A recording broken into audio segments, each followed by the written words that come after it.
dreaming002. The first gate of dreaming. As a preamble, a preliminary introduction, to his first lesson in dreaming, Don Juan talked about the second attention as a progression, beginning as an idea that comes to us more like a curiosity than an actual possibility, turning into something that can only be felt, as a sensation is felt, and finally evolving into a state of being, or a realm of practicalities, or a preeminent force that opens for us worlds beyond our wildest fantasies. When explaining sorcery, sorcerers have two options. One is to speak in metaphorical terms and talk about a world of magical dimensions. The other is to explain their business in abstract terms proper to sorcery. I have always preferred the latter, although neither option will ever satisfy the rational mind of a Western man. Don Juan told me that what he meant by his metaphorical description of the second attention as a progression was that, being a byproduct of a displacement of the assemblage point, the second attention does not happen naturally but must be intended, beginning with intending it as an idea and ending up with intending it as a steady and controlled awareness of the assemblage point's displacement. "I am going to teach you the first step to power," Don Juan said, beginning his instruction in the art of dreaming. "I'm going to teach you how to set up dreaming." What does it mean to set up dreaming? To set up dreaming means to have a precise and practical command over the general situation of a dream. For example, you may dream that you are in your classroom. To set up dreaming means that you don't let the dream slip into something else. You don't jump from the classroom to the mountains, for instance. In other words, you control the view of the classroom and don't let it go until you want to. But is it possible to do that? Of course it's possible. This control is no different from the control we have over any situation in our daily lives. Sorcerers are used to it, and get it every time they want or need to. In order to get used to it yourself, you must start by doing something very simple. Tonight, in your dreams, you must look at your hands. Not much more was said about this in the awareness of our daily world. In my recollection of my experiences in the second attention, however, I found out that we had a more extensive exchange.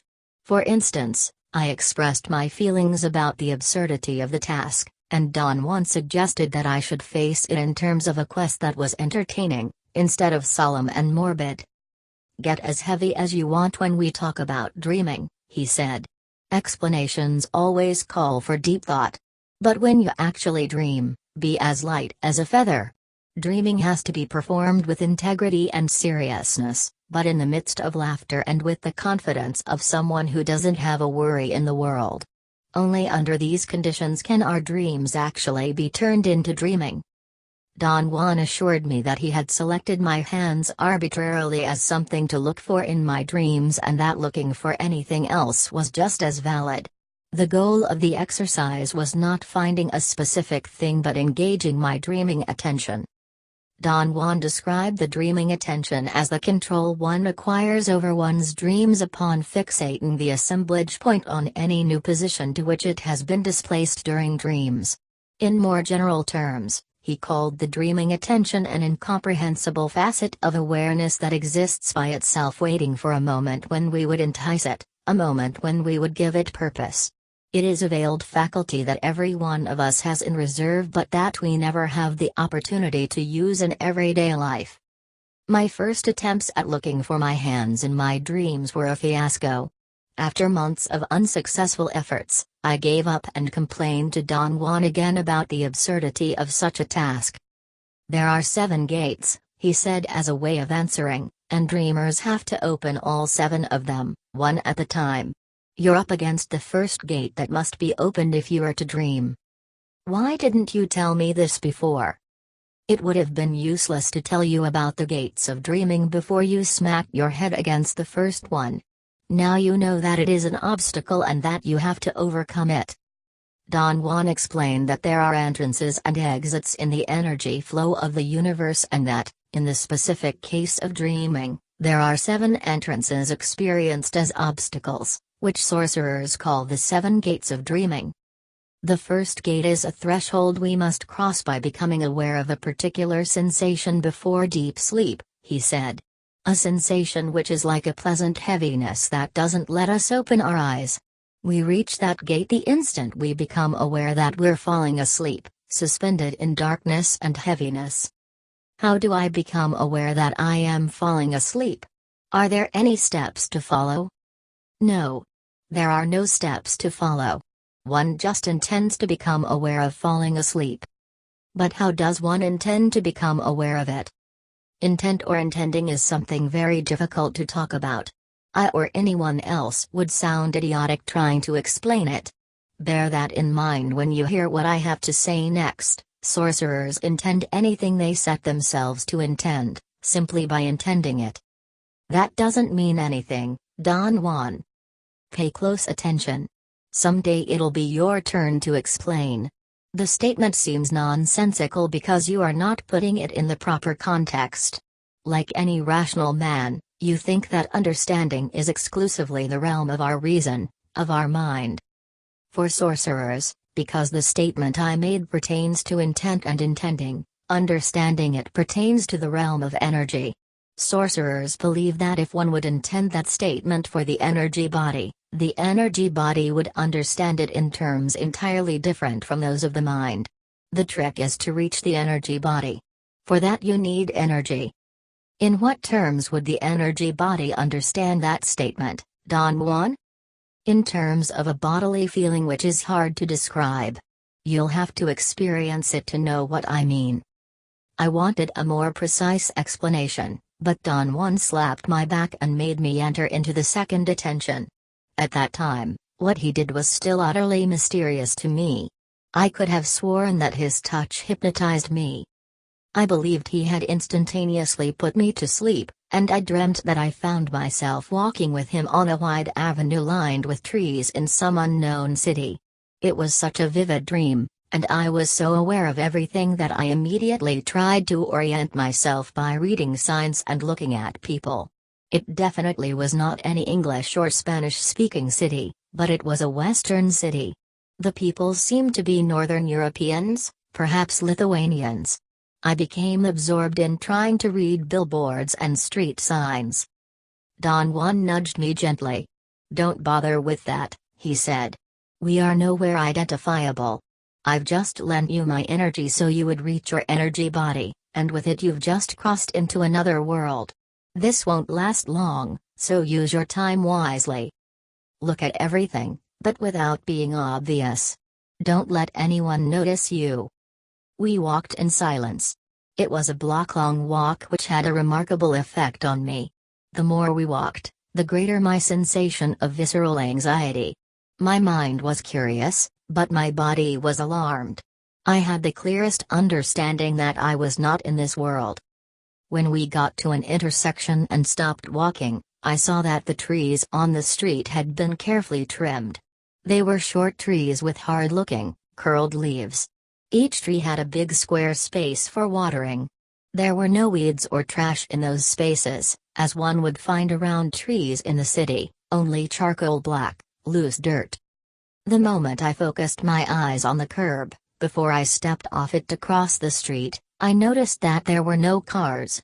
I tried desperately to watch the people who milled around us, to discover something about them that would explain my anxiety. As I stared at them, they stared back at me. In one instant a circle of hard blue and brown eyes had formed around us. A certainty hit me like a blow. This was not a dream at all. We were in a reality beyond what I know to be real. I turned to face Don Juan. I was about to realize what was different about those people, but a strange dry wind that went directly to my sinuses hit my face, blurred my view, and made me forget what I wanted to tell Don Juan. The next instant, I was back where I had started from, Don Juan's house. I was lying on a straw mat, curled up on my side. "I lent you my energy, and you reached your energy body," Don Juan said matter-of-factly. I heard him talk, but I was numb. An unusual itching on my solar plexus kept my breaths short and painful. I knew that I had been on the verge of finding something transcendental about dreaming and about the people I had seen, yet I could not bring whatever I knew into focus. "Where were we, Don Juan?" I asked. "Was it all a dream?" A hypnotic state? It wasn't a dream, he replied. It was dreaming. I helped you reach the second attention so that you would understand intending as a subject not for your reason but for your energy body. At this point, you can't yet comprehend the importance of all this, not only because you don't have sufficient energy, but because you're not intending anything. If you were, your energy body would comprehend immediately that the only way to intend is by focusing your intent on whatever you want to intend. This time I focused it for you on reaching your energy body. Is the goal of dreaming to intend the energy body? I asked, suddenly empowered by some strange reasoning. One can certainly put it that way, he said. In this particular instance, since we're talking about the first gate of dreaming, the goal of dreaming is to intend that your energy body becomes aware that you are falling asleep. Don't try to force yourself to be aware of falling asleep. Let your energy body do it. To intend is to wish without wishing, to do without doing. Accept the challenge of intending, he went on. Put your silent determination without a single thought into convincing yourself that you have reached your energy body, and that you are a dreamer. Doing this will automatically put you in the position to be aware that you are falling asleep. How can I convince myself that I am a dreamer when I am not? When you hear that you have to convince yourself, you automatically become more rational. How can you convince yourself you are a dreamer when you know you are not? Intending is both the act of convincing yourself you are indeed a dreamer, although you have never dreamed before, and the act of being convinced. Do you mean I have to tell myself I am a dreamer and try my best to believe it? Is that it? No, it isn't. Intending is much simpler and, at the same time, infinitely more complex than that. It requires imagination, discipline, and purpose. In this case, to intend means that you get an unquestionable bodily knowledge that you are a dreamer. You feel you are a dreamer with all the cells of your body. Don Juan added in a joking tone that he did not have sufficient energy to make me another loan for intending, and that the thing I should do was reach my energy body on my own. He assured me that intending the first gate of dreaming was one of the means discovered by the sorcerers of antiquity for reaching the second attention and the energy body. After telling me this, he practically threw me out of his house, commanding me not to come back until I had intended the first gate of dreaming. I returned home, and every night for months I went to sleep intending with all my might to become aware that I was falling asleep and to see my hands in my dreams. The other part of the task, to convince myself that I was a dreamer and that I had reached my energy body, was totally impossible for me. Then, one afternoon while taking a nap, I dreamt I was looking at my hands. The shock was enough to wake me up. It proved to be a unique dream that could not be repeated. Weeks went by, and I was unable either to become aware that I was falling asleep or to find my hands. I began to notice, however, that I was having in my dreams a vague feeling that there was something I should have been doing but could not remember. This feeling became so strong that it kept on waking me up at all hours of the night. When I told Don Juan about my futile attempts to cross the first gate of dreaming, he gave me some guidelines. To ask a dreamer to find a determined item in his dreams is a subterfuge, he said. The real issue is to become aware that one is falling asleep. And, strange as it may seem, that doesn't happen by commanding oneself to be aware that one is falling asleep, but by sustaining the sight of whatever one is looking at in a dream. He told me that dreamers take quick, deliberate glances at everything present in a dream. If they focus their dreaming attention on something specific, it is only as a point of departure. From there, dreamers move on to look at other items in the dream's content, returning to the point of departure as many times as possible. After a great effort, I indeed found hands in my dreams, but they never were mine. They were hands that only seemed to belong to me, hands that changed shape, becoming quite nightmarish at times.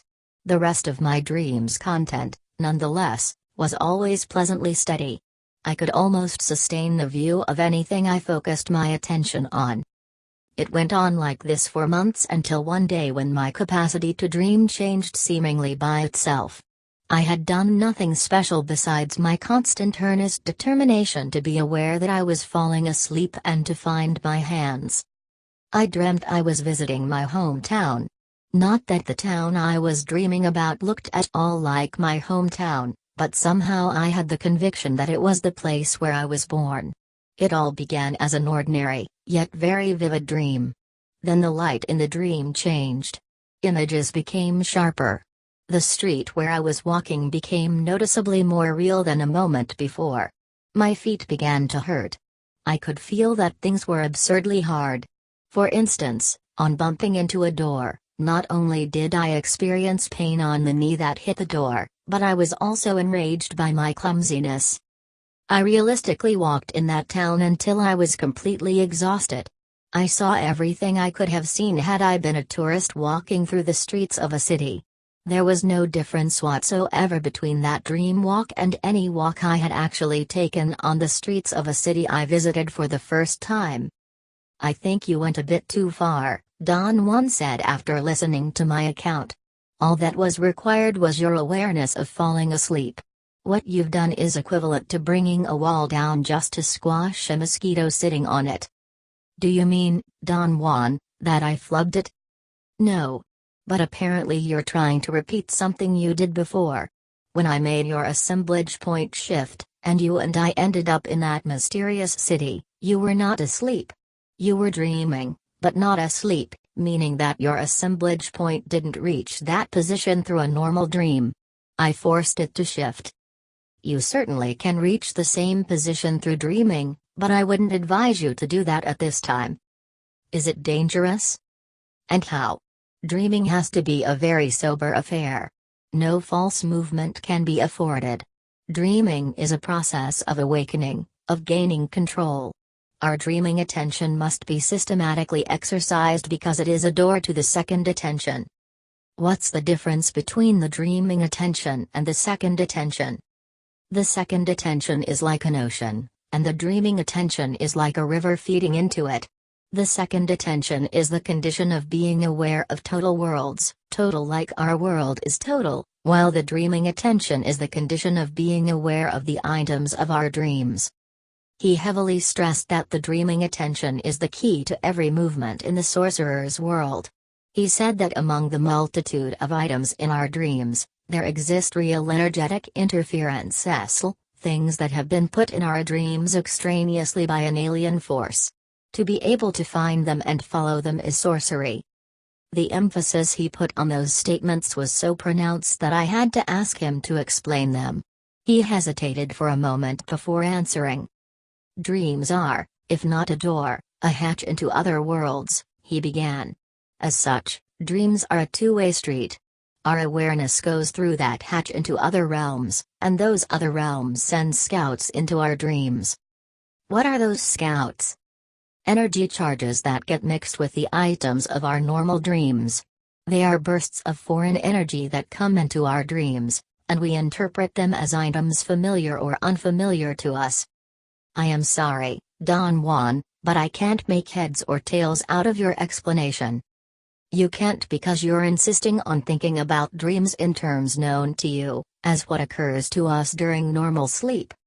And I am insisting on giving you another version, a hatch into other realms of perception. Through that hatch, currents of unfamiliar energy seep in. Then the mind or the brain or whatever takes those currents of energy and turns them into parts of our dreams." He paused, obviously to give my mind time to take in what he was telling me. "Sorcerers are aware of those currents of foreign energy," he continued. "They notice them and strive to isolate them from the normal items of their dreams." "Why do they isolate them, Don Juan?" "Because they come from other realms. If we follow them to their source, they serve us as guides into areas of such mystery that sorcerers shiver at the mere mention of such a possibility." "How do sorcerers isolate them from the normal items of their dreams?" "By the exercise and control of their dreaming attention. At one moment, our dreaming attention discovers them among the items of a dream and focuses on them. Then the total dream collapses, leaving only the foreign energy." Don Juan refused to explain the topic any further. He went back to discussing my dreaming experience and said that, all in all, he had to take my dream as being my first genuine attempt at dreaming, and that this meant I had succeeded in reaching the first gate of dreaming. During another discussion at a different time, he abruptly brought up the subject again. He said, "I'm going to repeat what you must do in your dreams in order to pass the first gate of dreaming. First, you must focus your gaze on anything of your choice as the starting point.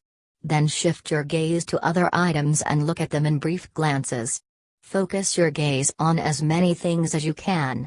Remember that if you glance only briefly, the images don't shift. Then go back to the item you first looked at." What does it mean to pass the first gate of dreaming? We reach the first gate of dreaming by becoming aware that we are falling asleep, or by having, like you did, a gigantically real dream. Once we reach the gate, we must cross it by being able to sustain the sight of any item of our dreams.